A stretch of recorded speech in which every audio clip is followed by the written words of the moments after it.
بسم اللہ الرحمن الرحیم. میرا عزیز السلام علیکم. اللہ تعالیٰ نے یہ بہت بڑی کائنات پیدا فرمائی ہے اور اس کائنات میں انسان کو مرکزی حیثیت حاصل ہے. یہ کائنات میں جتنی بھی چیزیں ہیں انسان کی کسی نہ کسی درجے میں خدمت کر رہی ہے اور کام آ رہے ہیں. سورج ہے، چاند ہے، ستارے ہیں، درخت ہے، پھل ہے، پھول ہیں، اور جیسے مختلف قسم کے جانور ہے، حشرات الارض ہے. یہ سارے کے سارے انسان کی خدمت میں لگے ہوئے ہیں اور انسان کو اللہ تعالیٰ نے اپنی اطاعت اور بندگی کے لیے پیدا فرمایا ہے. وما خلقت الجن والانس الا لیعبدون. اللہ فرماتے ہیں کہ جن اور انس یہ ایسے دو مخلوق ہے کہ اللہ تعالیٰ نے ان کو اپنی بندگی غلامی اور تابعداری کے لیے پیدا فرمائے ہیں. اس میں یہ کامیاب ہوگا. ابھی انسان جو ہے یہ لافانی ہے. سارے کائنات جو ہے یہ ختم ہونے والی ہے، فانی ہے. کوئی چیز بھی آخرت میں اس کائنات کی نہیں رہے گی ما سوائے انسان کے اور جنات کے. انسان جو ہے یہ انتقال ہو رہا ہے، یہ مر نہیں رہا، ختم نہیں ہو رہا، نیست و نابود نہیں ہو رہا. جب بھی اللہ نے ارادہ کیا ہے ایک انسان کو پیدا فرمانے کی، وہ انسان پیدا ہوگا. ابھی وہ فانی نہیں ہوگا بلکہ منتقل ہوگا ایک سٹیج سے دوسرے میں. انسان کے زندگی کے 5 سٹیجز ہیں. پہلے عالم ارواح ہے، یعنی وہ روحوں کے ابھی جتنے بھی انسان پیدا نہیں ہوئے وہ روحوں کے شکل میں ہے، ان کی ایک زندگی ہے، مگر اللہ کے ہاں ان سے پوچھ نہیں ہوگی اس زندگی میں. پھر اللہ تعالیٰ ان کو روح سے وہ منتقل کر لیتے ہیں ماں کے پیٹ میں. پھر وہ 9 مہینے 10 دن کے لگ بھگ جو ہے وہ وہاں رہتا ہے. یہ بھی ایک زندگی ہے. وہ کھاتا ہے، پیتا ہے، سوتا ہے، سوچتا ہے. جو کچھ وہاں ایک زندگی ہے اس میں وہ سب کچھ کرتا رہتا ہے، مگر پھر بھی اس سے اس زندگی کے بارے میں پوچھ نہیں ہوگی. اور تیسری زندگی پھر دنیا کے پیٹ میں آ جاتا ہے جیسے کہ ہم آئے ہیں. ابھی ہمیں جو ہے اختیار دیا گیا ہے کہ ہم سیدھا راستہ پکڑیں اور خراب پکڑیں. یہ ہمیں عقل دیا گیا ہے اور ہمیں سوچ اور فکر دیا گیا ہے کہ کون سا ہم اختیار کریں ہیں. اور وہ اختیار بھی ہمارے جو ہے قابو میں نہیں، ہماری مرضی کا نہیں. ہم صرف نیت کر سکتے ہیں کہ یہ ایسے کریں گے، ویسے کریں گے. باقی وہ ہوگا جو اللہ سے منظور ہوگا. پھر چوتھا مرحلہ جو ہے انسان کی زندگی کا وہ عالم برزخ ہے. یہ قبر کی زندگی ہے. یہ بھی ایک زندگی ہے جس کو اللہ تعالیٰ نے بخشا ہے. اللہ اس سے راضی ہو کے ہوا ہے اور وہ جہاں سے اللہ کو راضی کر کے دنیا سے گیا ہے تو اس کو یہ قبر جو ہے یہ جنت کے باغیچوں میں سے ایک باغیچہ ہوگا اور وہ مزے قیامت تک وہ مزے اس میں کرتے رہیں گے. اگر اس نے اللہ نہ کرے اللہ کو ناراض کر کے گیا ہے تو وہ دوزخ کے ایک گڑھوں میں سے ایک گڑھا ہے اور یہ قیامت تک اس پہ عذاب جو ہے مسلط ہوا ہوگا. یہ ہے چوتھی منزل ہماری گزر گئی. پھر سور پونکھا جائے گا اور پھر سارے کائنات ختم ہو جائے گی اور پھر دوبارہ سور پونکھا جائے گا اور پھر سارے انسان قبروں سے نکل کے آئیں گے. یہ 5ویں زندگی ہے. پھر وہاں جو ہے محشر کا دن ہوگا، حساب کتاب کا دن ہوگا. جس کے ساتھ حساب ہوا وہ ناکام ہوا، بہت مشکل میں پڑ گیا، اور جو بغیر حساب کے جنت میں داخل ہوا وہی کامیاب انسان ہوا. تو یہ انسان جو ہے اللہ نے اس کو بہت اونچی مقام دی ہے، اشرف المخلوقات کا لقب دیا ہے. انسان جو ہے اس کو ذمہ داریاں ہیں، مگر قرآن میں اس کا ذکر آیا ہے کہ ایسے انسان ہے کہ وہ ڈانگروں سے، جانوروں سے بھی وہ نیچے چلا جاتا ہے، اپنے اعمال کی وجہ سے، اپنے رویہ کی وجہ سے، اپنے اخلاق کی وجہ سے۔ آپ لوگوں نے دیکھا ہوگا کہ جب انسان ہو دوسرے کے کام میں آتا ہے اور دوسرے کی بھلائی سوچتا ہے اور ہر وقت دوسروں کے فکر میں رہتا ہے کہ کس طرح لوگ جو ہے خوش رہیں، اللہ راضی کر کے دنیا سے وہ جائیں، تو وہ انسان جو ہے وہ کامیاب انسان ہے، اور جو اللہ چاہتا ہے وہ وہی انسان ہے۔ اور کچھ انسان ایسے ہیں کہ اپنے پیٹ کے لیے، اپنے گھر کے لیے، اپنے بچوں کے لیے دوسرا کا حق کھاتے ہیں۔ تو یہ جو درندے ہیں، جیسے شیر ہے، ببر شیر ہے، چیتا ہے، اور کئی ایسے درندے ہیں جو چیر پاڑنے والے ہیں، یہ دوسرے جو جانوروں کو، انسانوں کو کھاتے ہیں، بس ان کا مقصد یہی ہوتا ہے کہ میرے پیٹ بھر جائے، باقی اس کے بارے میں نہیں سوچتا کہ اس کا کیا بنا، اس کی زندگی ختم ہوئی۔ یہ انسان جو ہے یہ درندوں کے شکل میں ہے، یہی انسان۔ اور پھر کچھ انسان ایسے ہیں کہ وہ ایسے ظلم کرتے ہیں کہ ان کو کوئی فائدہ نہیں ہوتا، کچھ بھی نہیں ہوتا، بس دلی تسکین کے لیے کرتے ہیں۔ جیسے ابھی بچھو ہے، سانپ ہے، تنبوریا ہے، یا جو کچھ بھی ایسی ہے جو ڈنگ مارتے ہیں، پاگل کتا ہے، ان کو کیا ملتا ہے؟ کچھ بھی نہیں ملتا، مگر وہ انسان جو ہے اس سے ہلاک ہوتا ہے۔ ایسے انسان جو ہے وہ اور بھی گیا گزرا ہے۔ بس بھائی یہ جو ہے اللہ نے ہمیں پیدا فرمایا، اور فرماتے جیسے درد دل کے واسطے پیدا کیا انسان کو۔ اگر ہمارے دل میں درد نہ ہو، ہمارے دل میں احساس نہ ہو، ہمارے دل میں کسی کی عزت و تکریم نہ ہو، تو پھر ہم وہ ڈانگروں سے بھی اور جانوروں سے بھی اور بیڑیوں سے بھی، درندے جانوروں سے بھی ہم گئے گزرے ہو جائیں گے۔ آج کل آپ لوگ دیکھ رہے ہیں ملک کا کیا حال ہے۔ وہ چند لوگ اوپر بیٹھے ہیں اور اپنے بچوں کے فکر میں لگے ہیں، وہ اللہ کو بھول چکے ہیں کہ بھائی اگر اللہ نے ہمیں پالا ہے، اس مقام پہ پہنچائے ہے، اگر ہمارے بچے لائق ہو اور اچھے ہو تو اس مقام پہ پہنچ جائیں گے۔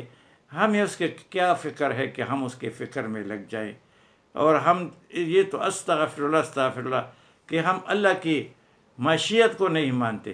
اللہ جو ہے اس کی اپنی مرضی ہے، کس کو ترقی دے، کس کو تنزلی دے، مگر ہماری نیتوں کو دیکھتا ہے کہ انسان کی نیت کیا ہے۔ انما الاعمال بالنیات، انسان کی جو اعمال ہے وہ نیتوں پر منحصر ہے۔ اگر ایک آدمی بہت چھوٹا کام کرے نیکی کا، مگر نیت اس کی بڑی ہو، اللہ تعالیٰ اس کو اس کی نیت کے موافق اس کا بدلہ دیں گے۔ اور وہ بہت بڑا کام کرے نیکی کا، نیت اس کا ریاکاری ہو، لوگوں کو دکھلاوا ہو، تو اللہ کہ ہاں پکڑ ہے، کیونکہ یہ شرک میں آتا ہے۔ یہ جس کے دکھلاوے کے لیے، جس کے دیکھنے کے لیے اس نے کیا ہے، آخرت میں اللہ فرمائیں کہ جائے ان سے بدلہ لے۔ اللہ جو ہے وہ خالص چیز کو پسند کرتے ہیں، وہ ملاوٹ سے پاک ہے، وہ خود اکیلے ہے، وہ کسی ملاوٹ کو پسند نہیں کرتے۔ بس بھئی یہ زندگی بہت تھوڑی سی ہے، ہم تیسرے اور بڑے اہم مرحلے کی زندگی کے اہم مرحلے سے گزر رہے ہیں۔ یہ بہت اہم ہے، ان میں یہاں جو ہم وقت گزارتے ہیں، یا تو آخرت کی کروڑوں اربوں لامحدود زندگی کو ہم بگاڑ رہے ہیں، اور یا ان کو سنوار رہے ہیں۔ بھئی کون بیوقوف ہوگا جس کی مرغی بیمار ہو جائے اور اس کے لیے وہ بھینس کو ذبح کرے کہ یہ صدقہ دیتا ہوں تاکہ میری مرغی جو ہے اس کو اللہ صحت دے۔ ہاں، اگر بھینس بیمار ہو جائے اور کس کے گھر میں مرغی ہے اور وہ کہہ دے کہ میں اس کا صدقہ کرتا ہوں کہ اللہ میرے بھینس کو ٹھیک کرے، تو یہ تو عقل والی بات ہے۔ تو یہ کون سا عقل ہے کہ ہم یہاں 60-70 کے عمر میں ہیں اور ہم نے اتنے حرص کیے ہیں، اتنا حرص کرتے ہیں، تاریخ کو بالکل نہیں پڑھتے کہ بھائی دیکھو تاریخ کو مطالعہ کریں، کون ہمیشہ زندہ رہا ہے، سب نے دوڑ بھاگ پوری لگائی ہے، مگر آخر میں جو موت آئی اس کے سارے امیدوں پہ پانی پھیر دیا۔ ہمیں بھی موت آئے گی۔ ابھی ہمارے ساتھ آدمی بیٹھے ہوتے ہیں، گپ لگاتے ہیں، اور دوسرے مرحلے میں اور دوسرے لمحے میں وہ قبر کے لیے تیاری پکڑ لیتا ہے۔ خوش قسمت انسان وہ ہے جو دنیا میں بہت آرام سے گمنامی کی زندگی گزار رہا ہے، کوئی اس سے پوچھتا نہیں، کوئی اس کو بلاتا نہیں، کوئی اس کی عزت تک تکریم نہیں کرتا، مگر جب مر جائے اللہ تعالیٰ کو بہت اونچا مقام دے دیتے ہیں۔ بس بھائی سوچ و فکر کی بات ہے، یہ اپنی زندگی کو جو ہے اس کو گزارنی نہیں ہے، اس کو قیمتی بنانا ہے، اور قیمتی بنے گا درد دل کے واسطے کے ساتھ، اور کسی کے ساتھ بھی کسی کے چیز سے بھی نہیں بنے گا۔ بہت مشہور حدیث ہے، نبی کریم صلی اللہ علیہ وسلم نے فرمایا کہ بنی اسرائیلوں میں ایک خراب عورت تھی اور راستے سے گزر رہی تھی، اور وہاں ایک کتا تھا، کنویں، وہاں پانی پرانے زمانے کا نظام بہت سخت تھا، تو وہ ایک کتا تھا، تو وہ پیاسا تھا، وہ کنویں کے گرد گرد پھر رہا تھا، اور وہاں جو مٹی اس کو چاٹ رہا تھا۔ عورت نے سوچا کہ وہ، اس نے اپنا موزہ نکالا، دوپٹے کے ساتھ باندھا، نیچے سے پانی نکالا، اس کتے کو پلایا۔ وقت کے نبی کو وہی آئی کہ اللہ تعالیٰ نے اس کے گناہیں معاف کر دی، اور ایک کتے کے ساتھ ہمدردی کی وجہ سے اور خدمت کی وجہ سے اللہ تعالیٰ نے اس کی بخشش کر دی۔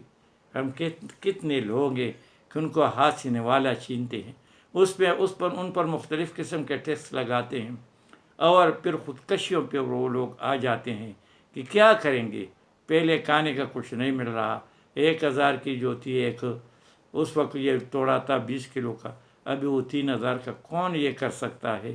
چینی کا یہی حال، گھی کا یہی حال، ابھی کھانے کو کچھ نہیں ہے، بیماری دوائیاں جو ہے ڈبل ہو گئی ہے، ٹیکس جو ہے وہ 15 قسم کے ٹیکس آئے ہیں۔ بھائی پہلے تو پوچھو کہ یہ ٹیکس کے قابل ہے؟ اور بھائی تمہارا IMF کا قرضہ ملے گا تو ہمیں کیا ملے گا؟ وہ تو تم آپس میں بانٹو گے، تم لوگوں نے بانٹ دیا، غریبوں کو کچھ نہیں ملا۔ عجیب ملک ہے، عجیب ملک ہے۔ ہم غریب پیسے چندہ جمع کرتے ہیں، مالداروں کو پالتے ہیں۔ وہ مالدار جس کی گاڑی فری، بلٹ پروف گاڑی مفت میں، مکان بنگلے فری، بجلی 1000 کے یونٹ فری، اور پیٹرول فری، اور سب کچھ میڈیکل فری، اور 10 لاکھ 15 لاکھ ان کا پینشن فری۔ اور بھائی یہ کیسے فری؟ ان نے کیا ہے؟ کتنے پڑھے لکھے ہیں، اور ملک کے لیے ان کے کیا خدمات ہیں؟ ان سے تو غریب اچھا ہے جو وہ مٹی میں کام کرتا ہے، اینٹ بناتا ہے، مکان بنتا ہے۔ ان سے ملک کو کیا فائدہ؟ ایک جج سے ملک کو کیا فائدہ؟ کچھ بھی فائدہ نہیں۔ ایک جرنیل کو ملک سے کیا فائدہ؟ کچھ بھی فائدہ نہیں۔ بس یہ جو ہے جھونک ہے جو ملکوں کو کھاتے ہیں۔ پھر آپ نے یہ بات بھی نبی کریم صلی اللہ علیہ وسلم کی سنی ہوگی کہ ایک پارسا عورت تھی، بنی اسرائیل میں بہت نیک تھی، تہجد گزار تھی، نماز گزار تھی، اور سب کچھ کرتی تھی، مگر انہوں نے ایک بلی پال رکھی تھی۔ وہ بلی نے تھوڑا سا ان کا نقصان کیا، کچھ کیا، اس نے بلی کو باندھا، اور ایسے باندھا کہ وہ مر گئی۔ اللہ نے وقت کی نبی پہ وحی کی کہ اس بلی کی وجہ سے اس کو جہنم میں سیدھا پھینکا جائے گا، کیونکہ اس نے ایک جانور ہے، اور ایک جانور جو ہے اس کو اس نے تکلیف اذیت دی، اس کو نہیں کھلا چھوڑا تاکہ وہ اپنی مرضی سے کوئی چوہے موئے کھائے، جہاں مرضی وہ کھائے پیے، مگر اس پہ ظلم کیا۔ یاد رکھے یہ تو ایک جانور پہ ظلم تھا، اور اللہ نے اس کو کی سزا دی۔ پھر اگر انسانوں پہ ظلم ہوگا، اور ایک انسان پہ نہیں، لاکھوں کروڑوں کے انسانوں پر ظلم ہو رہا ہے، اور یہ سوچ رہے ہیں کہ ہم نیکی کریں گے اور ہمیں اللہ بخشیں گے۔ یہ تھوڑے دن ہے، لوگوں سے آگے تاریخ پڑھو، کدھر گیا چنگیز خان جو ساری دنیا، آدھی دنیا سے زیادہ اس کی بادشاہی تھی، کدھر گیا؟ اس کا قبر کدھر ہے؟ کس کو معلوم ہے؟ یزید کا کیا بنا؟ وہ 40 سال 42 سال کی عمر میں دنیا سے ہلاک ہو گیا، دفع ہو گیا، اور اہل بیت کا نام قیامت تک زندہ رہے گا۔ اور بھائی یہ دیکھے، یہ آپ دنیا میں لوگ بڑے بڑے لوگوں کو دیکھے، ان کا جو ہے تاریخ پڑھے تو یہ ساری چیزیں چھوڑے۔ یزید کا بیٹا جو تھا اس کا نام بھی معاویہ تھا۔ جب اس کو یزید کے مرنے کے بعد اس کو بادشاہی ملی تو 10-15 دن کے بعد 40 دن سے پہلے اس نے سارے کابینوں کو اکٹھا کیا، ہو بھائی بیٹھو، سارے بیٹھ گئے کہ میں تمہیں ایک اہم بات بتاتا ہوں کہ میرے والد نے اہل بیت کے خون سے یہ بادشاہت لی ہے، اس لیے مجھے اس کی کوئی ضرورت نہیں، میں نے استعفیٰ دے دیا اور میں یہ نہیں کرتا، میں یہ ظلم میں شریک نہیں ہوتا، اور جس کو آپ لوگوں نے بنانا ہے وہ بنائے۔ لوگ حیران ہو گئے، نوجوان لڑکا تھا اور اللہ نے اس کو کتنی صلاحیت دی تھی، اور پھر وہ گھر میں گیا، گھر سے اس کا جنازہ نکلا، پھر وہ باہر نہیں نکلا۔ بھائی یہ تاریخیں ہم نے پڑھنا چاہیے، اس سے سبق حاصل کرنا چاہیے، جیسے ہمیں اللہ نے دیا ہے، ہمارے والدین کو دیا تھا، ان کے والدین کو دیا تھا، ہمارے بچوں کو بھی اللہ دیں گے، ہم سے اچھا دیں گے۔ ہم کیوں فکر کریں؟ جس نے پیدا کیا ہے وہ اس کا فکر کرتے ہیں اور وہ دینے والا ہے۔ اللہ کا ہم پہ اللہ پر ہمیں پورا بھروسہ کرنا چاہیے، اللہ الصمد، اللہ پہ بھروسہ کرنا چاہیے۔ وما علینا الا البلاغ۔